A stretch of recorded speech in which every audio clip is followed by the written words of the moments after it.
Helicopter দুর্ঘটনায় ইরানের president Ibrahim রাইসির মৃত্যুর ঘটনায় যুক্তরাষ্ট্রকে দায়ী করেছেন রাশিয়ার পররাষ্ট্রমন্ত্রী সের্গেই ল্যাভরভ। মঙ্গলবার কাজাখস্তানে এক বাণিজ্য সম্মেলনে অংশ নিয়ে তিনি বলেছেন, যুক্তরাষ্ট্রের নিষেধাজ্ঞার কারণে ইরানের বিমান চলাচলের নিরাপত্তা আরও খারাপ হয়েছে।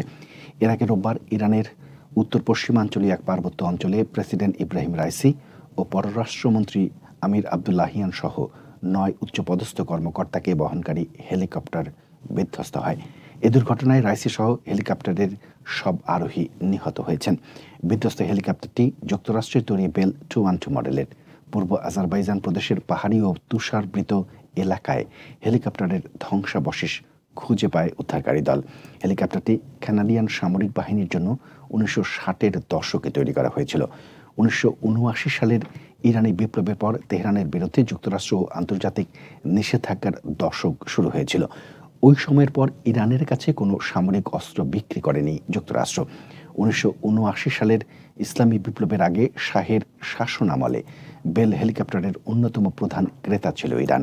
যদিও বিধ্বস্ত হেলিকপ্টারটির সঠিক উৎস সম্পর্কে পরিষ্কার হওয়া যায়নি। যুক্তরাষ্ট্রের কয়েক দশকের নিষেধাজ্ঞার কারণে ইরানের জন্য হেলিকপ্টারের যন্ত্রাংশ কেনাকাটা কিংবা মেরামত করা কঠিন হয়ে পড়েছিল। রাইসিকে বহনকারী হেলিকপ্টারটি দুর্ঘটনার বিষয়ে ল্যাভরভ বলেন, বিশ্বের বিভিন্ন দেশের উপর যুক্তরাষ্ট্র নিষেধাজ্ঞা জারি রেখেছে। ফলে তারা বিমান চালনা সহ মেরামতের জন্য আমেরিকার তৈরি করা বিভিন্ন খুচরা যন্ত্রাংশ পায় না।